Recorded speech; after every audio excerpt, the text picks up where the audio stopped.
ماں باپ خود گناہ کر رہے ہیں، باپ رات کو موبائل پہ بیٹھ کے کمپیوٹر پہ بیٹھ کے گناہ کر رہے ہیں، اور وہ چاہتا ہے کہ جی میرے بچے حیا والے ہوں، میری بیوی حیا والی ہو. نہیں ہو سکتا، یہ نہیں ہو سکتا.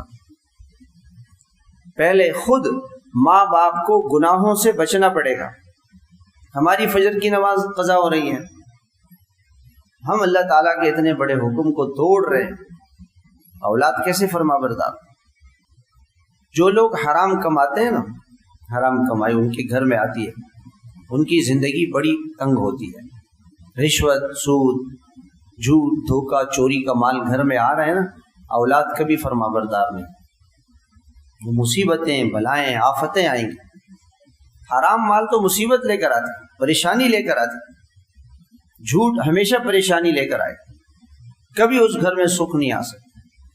تو پہلے ماں باپ نیک ہوں گے، متقی ہوں گے، گناہوں سے بچیں گے. ایک ہے عام مسلمان، ایک ہے متقی، تقوی والا. ماں باپ عام مسلمانوں کی طرح سے نہ ہوں، تقوی والے ہوں، ہر گناہ سے بچیں.